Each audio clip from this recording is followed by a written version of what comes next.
In the summer of July 1995, a freshman college student in San Francisco by the name of Stacey Martinez was going through a lot in her life.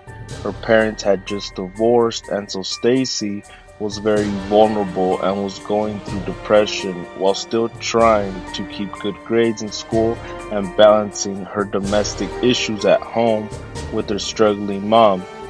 Now that her father wasn't in the picture, her mom didn't have an actual job, so she would stay at home babysitting other people's children to make ends meet.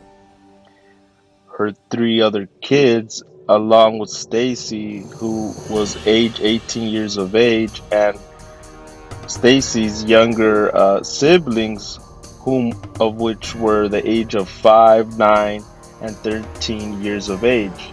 Stacy, soon after the divorce between her mom and her dad, had applied at the local grocery store and eventually got the job and would try and help her mom out with the little money that she was making to help her mom out.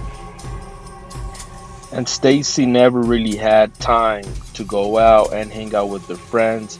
She was always busy finishing up, wrapping up her homework, her school projects, and working part time at this grocery store.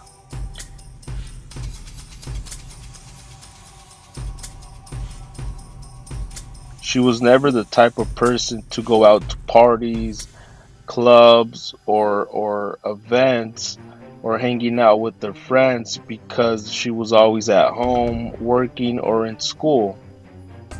And one particular Friday after class, her two closest friends, named Lisa and Amy, decided to go out at night to one of the local nightclubs to hang out. And they never really invited Stacy because they knew she was always busy and her situation at home with her mom and her siblings and the divorce and everything. They knew that Stacy was going through a very rough time in her life, and they just could never convince Stacy to go out with them to hang out. But on this particular day, they decided to insist and persuade Stacy to go out with them. And ultimately, they convinced Stacy to go out at night to this nightclub, and they decided to meet up at Stacy's house at 8 p.m. So Stacy leaves, she gets home after school and tells her mom that her friends have invited her to go out later that night to a nightclub and that they would be back no later than 12 a.m. midnight.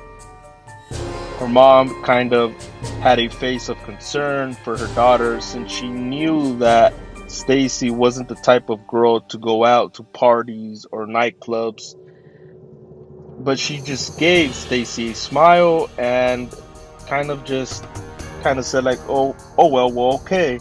My daughter never really goes out. She's always at home. She works really hard in school and at work. She helps me out with the children, and she's a very good girl. She's a good daughter.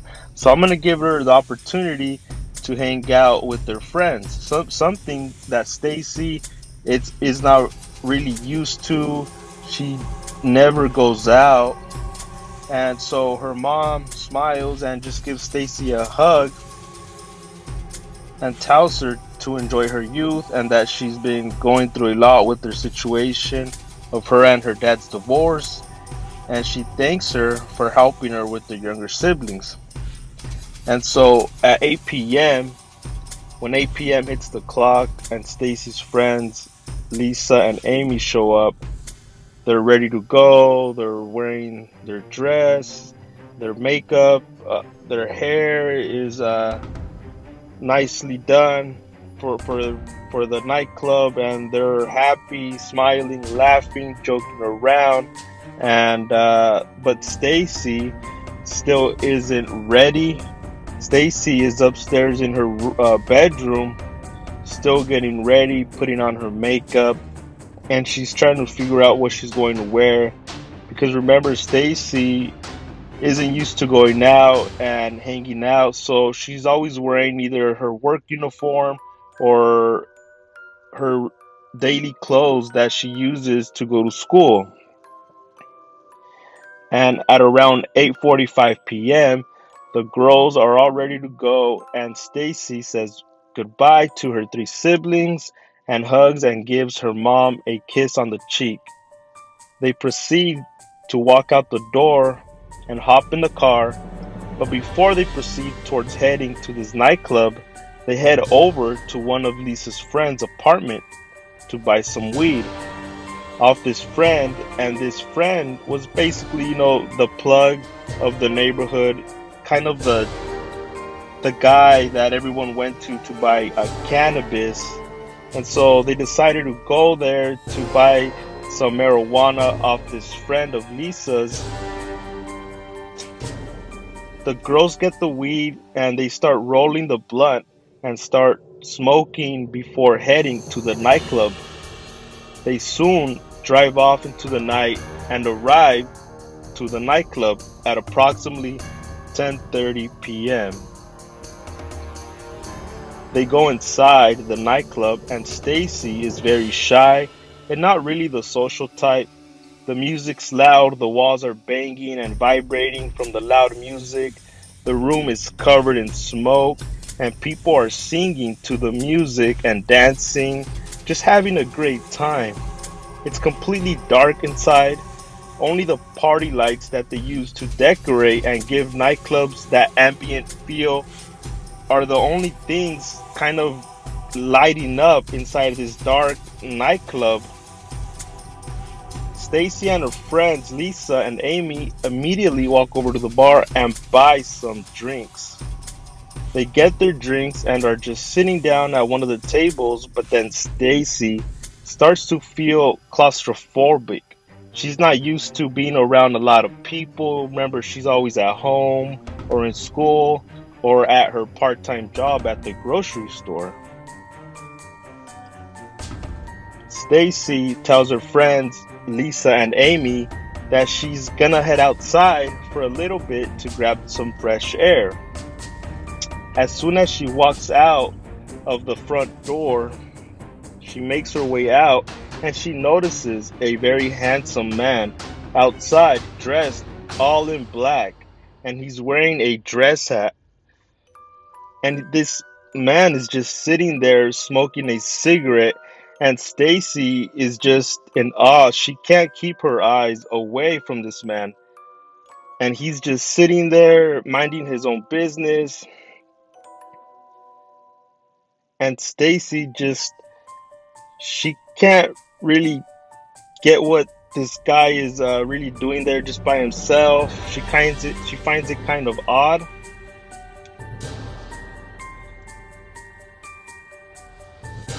But Stacy just doesn't know why she can't keep her eyes away from this guy. She just stares at this guy. She can't believe she's sort of breathtaken by this uh, person, this gentleman-like figure, very attractive, very good looking, and she's just struck by his handsome good looks. She starts to head back inside of the nightclub, and as soon as she does, this mysterious man asks Stacy if she wants a cigarette. Stacy proceeds and says, "Okay, I'll smoke a cigarette. I'm not really a smoker, but I'm a little stressed out. It's been a long week. My parents just got divorced, and I've been struggling a lot with school and my job and taking care of my siblings and money, and everything is just coming very stressful. And okay, I'll take the cigarette." So Stacy and this mysterious man are outside smoking a cigarette, talking for a bit, and Stacy still can't keep her eyes away from this gentleman. And the gentleman asks Stacy if she would like to go inside to dance.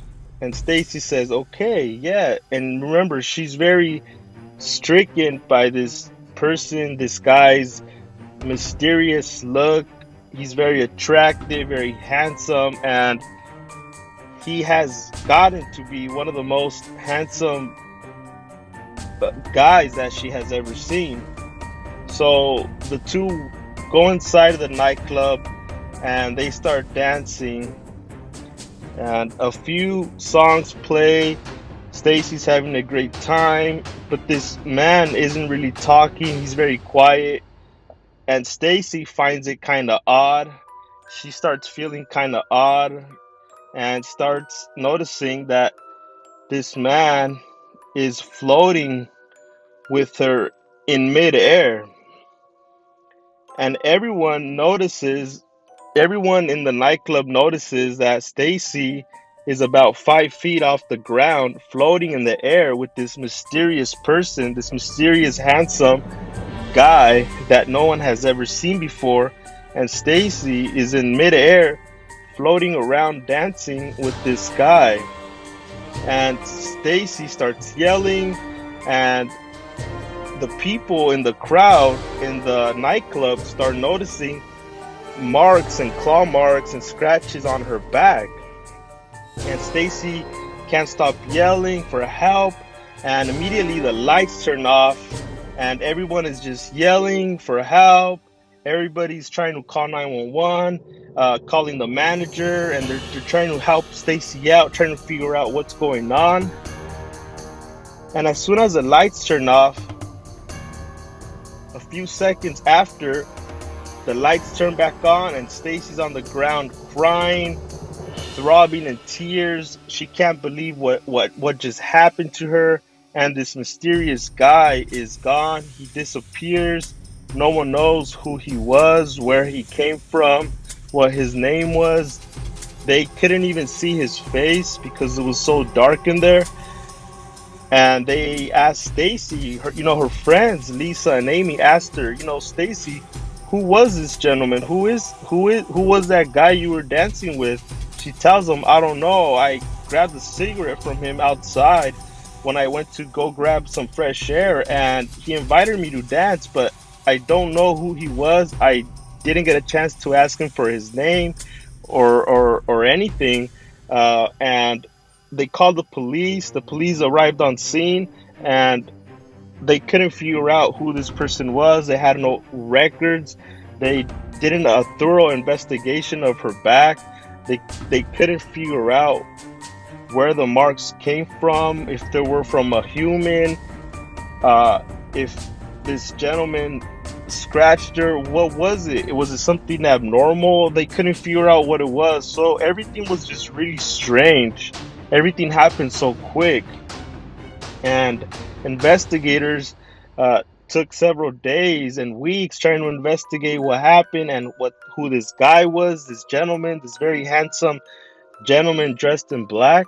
And no one could never find out who he was. And there was speculation around the town that it might have been Satan himself, the devil. And the devil has a lot of ways of transforming into people or into an animal or a figure. And he's very methodical in his approach. And so Stacey was sort of a victim of what could have been Satan, the devil. And till this day, no one knows who that man was, what it was. And Stacey and her mom, a few weeks later, moved out of San Francisco, and no one ever heard from them ever again. And so this story just ends up a mystery, and Stacey will never forget what happened to her that summer. And after that, Stacey never went out with her friends to nightclubs. She stood home. She stayed home, helped her mom, and no one ever knew what happened to Stacey. Her and her mom and her siblings just moved out. So that's it for this story, folks. Join me on my next video, and I hope you enjoyed it. Bye.